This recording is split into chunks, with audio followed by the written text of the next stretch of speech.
зулфия оғунова соҳиби 3 духтар ва ин писарбача мебошад. ӯ дар деҳаи сулҳободи боло ҷамоати деҳоти тугарак ноҳияи восе зиндагӣ дорад. деҳаи онҳо навбунёд буда аз 40 хуҷагӣ иборат аст. зулфия мегӯяд ки дар шароити деҳаи онҳо солим нигоҳ доштани фарзандон кори мушкил аст. мисол аму як кӯдак температура мекуна раҳ мо қариб 4-5 километр мо ам кӯдака бояд пиёда бигирем ба восера барем ё ба қоқобода. мо айми ҷиҳат чӣ қай бигӣ ҳамуқа танқисӣ мекашем. аз бунёд гаштани ин мавзеи истиқоматӣ 10 сол сипарӣ гашта бошад ҳам то ҳол деҳа мактаб боғчаи аслӣ ва бунгоҳи тиббӣ надорад. чунин шароит барои кӯдакон ва занон махсусан барои занони ҳомила мушкилиҳо пешовардааст. ҷоиш мешавад ки дар пеши чашми химо занакҳои ҳомила мисол то мошин телефон мекунем то мошин меояд ки як хелзана кашида ки дар дури танген мисол то танген омад мисол то вай ба балинсара бурдана дар дури тангени мардак занак таваллуд кард. ин писарбача якчанд дақиқа пеш ба ин олам омад. дар бадни модар дар ҳолати вазнин қарор дошт. агар духтурон ба чораҳои фаврӣ даст намезаданд писарак ин дунёро надида фавтиу аз эҳтимол дур набуд, гуфтанд духтурон.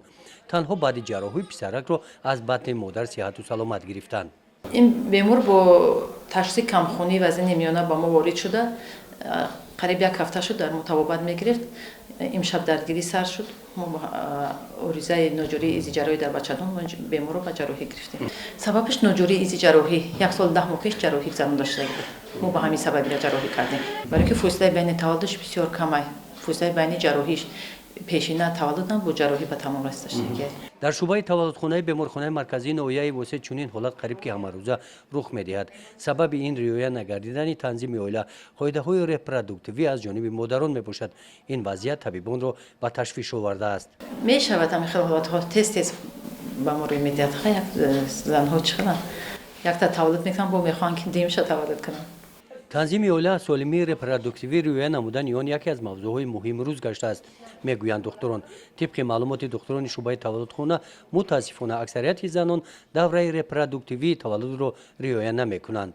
дар шӯъбаи таваллудхонаи мо то имрӯз 497 бемор ворид шудааст. то имрӯз аз ҳамин беморон 447 таваллуд ба қайд гирифта шудааст. бояд зан дар бораи ҳамин таваллуд ягон тасаввуроту ягон фаҳмиши дошта бошад ки мисол байни фосилаи байни таваллуда бояд риоя кунад. бояд худаш тифл то 2 сола шири сина мака. якумин дараҷа камхунӣ дар замин зани ҳомила дида мешавад. ба ҳамагон маълум аст ки худе ки зани ҳомила камхун ҳаст, албатта тифле ки дар бадни вай ҳаст, албатта камхун таваллуд мешавад. ояндаи вай бо камхунӣ масалан чӣ мешавад ва баъд мешавад ки ҳар хел бемориҳои аворисҳои ҳомиладорӣ вомехӯрад.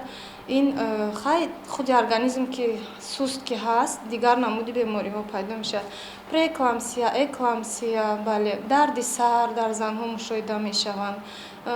биноиш торикӣ ами пеши чашми дар занҳо пайдо мешаванду хай метавонад ки пеш аз таваллуд пеш аз муҳлат таваллуд кунанд. амин аворисҳо пайдо мешаванд. танзими оила чист? оиди ин мавзӯъ ба духтури мутахассис муроҷиат намудем. танзими оила риоя намудани пешгирии яъне ки риоя намудани таваллуд фосилаи байни таваллудро хусусан дар бар мегирад. асlan дар ҳамин тиб мо қабул кардагӣ ҳастем аз байни ҳамин таваллуд бояд ки то 3 сол давом кунад. шаҳноза аъзамова дар муассисаи давлатии кӯмаки аввалияи тиббии санитарӣ дар ин самт фаъолият мебарад. оиди танзими оила солимии репродуктивӣ табибон аз рӯи барномаи муайян кор мекунанд. сабаби асосие ки ҳамин риоя намешавад ин албатта фаҳмиши ками ҳамон занои ҳомила оид ба ҳамин тиб мебошад. фаҳмондадиҳӣ мо мегзаронем ҳар ҳамин моҳона намебиёянд. мақсад биёянд ки ҳамин ваёба иштирок кунанд, семинар машваратоба мумкин ки фаҳмишон пайдо мешаванд, риоя мекунанд, аммо ҳамин ҳолат камтар ҳаст, но камтар. тибқи иттилои шаҳноза онҳо оиди ин мавзӯъ танзими оила риояи фосилаи байни таваллуд бо занони ҳомила корҳои тарғиботӣ мебаранд. бо вуҷуди кӯшишҳои онҳо бисёр заноне ҳастанд ки ин қоидаҳоро риоя намекунанд. сабабҳои он гуногун ҳастанд. ҳодисаҳо ҳаст ки шавҳарҳо мехоҳанд ки тезтар заношон таваллуд кунанду тез таваллуд кунанду намефаҳмад ки оқибати ин кор чӣ, зан ба кадом ҳолат омада мерасад, ба ин чизо аҳамият наметиҳад. Бояд якдигарфаҳмӣ бо ҳамроҳи шавҳараш якдигарфаҳмӣ кунанду ба ҳамин фосилаи байни таваллуд риоя кунанд, на камтар аз 3 сол. оиди солимӣ репродуктивӣ танзими оила аз марказҳои саломатӣ ва бунгоҳҳои тиббӣ ҳам маълумот пайдо намудан имконият дорад. дар ин хусус духтурони ин марказҳо дар деҳотҳо байни занон корҳои фаҳмондадиҳӣ мебаранд. ба яке аз марказҳои саломатӣ омадем. дар маркази саломатии деҳаи ба номи садлӯи шариф ҷамоати деҳоти гулистон ҳуҷраи махсуси солимии репродуктивӣ мавҷуд мебошад. маводҳои пешгирии ҳомиладорӣ, маводҳои тарғиботи оиди ин мавзӯъ муҳайё карда шуданд. бисёртар ами таблеткамон истифода мебаранд, барое ки аз сӯзандоримон камтар истифода мебаранд. дар маркази саломатӣ мо нисбати солҳои гузашта ҳамин танзими оила хеле хуб шудааст. соли гузашта ҳамаи занҳо дар таваллудхона таваллуд карданд. имсолам бошад дар дуни моҳи ҳозир шудагӣ ягон занак дар хона таваллуд накардааст. дар ҳамаш дар таваллудхона таваллуд шуданд, солим, ҳамаш ягон камбудӣ нест. дар ин маркази саломатии деҳотӣ занҳои қобили зоиш 52 нафар ба қайд гирифта шуданд. як нафар зани ҳомила Одинаева Салима 50 сола вазнаш 125 килограмм дар таваллудхонаи шаҳри Кӯлоб дар ҳолати вазнин таваллуд кард. дар таваллудхонаи шаҳри Кӯлоб мо бо ӯ ҳам суҳбат шудем, аммо барои сабт ӯ розигӣ надод. як занаке ки дар давраи 49 солагиаш ҳомила шудааст, мо инро бо ҳамроҳи акушер момадоя ва чиз ҳамшираи тибби оилавӣ сари вақт хабар гирифта инро ба табобатхонаи шаҳри Кӯлоб бистарӣ кардем.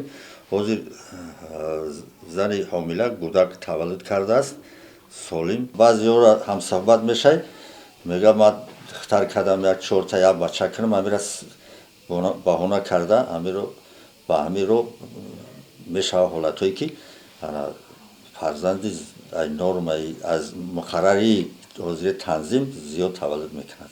شهر خاک مدینه من هم میفرشه که فرزند تا چند بسیار باشه که مثل دستگیری پدر و مادر فقط فرزنده، نه که خود در این شرایط در این وضعینی گفتی آدم همه طرف عذاب میکشی. табибон тавсия медиҳанд ки солимии репродуктивӣ омили асосии танзими оила буда бояд риоя карда шавад, зеро танзими оила ин модари солим, кӯдаки солим, ҷомеаи солимро асос мегузорад. зулфия ва ҳамдеҳагонаш аз деҳаи сулҳободӣ боло умед доранд ки ин вазъияти онҳоро ба инобат гирифта деҳаи онҳо соҳиби бунгоҳи тиббӣ гашта ин мушкилоти онҳо ҳал мегардад.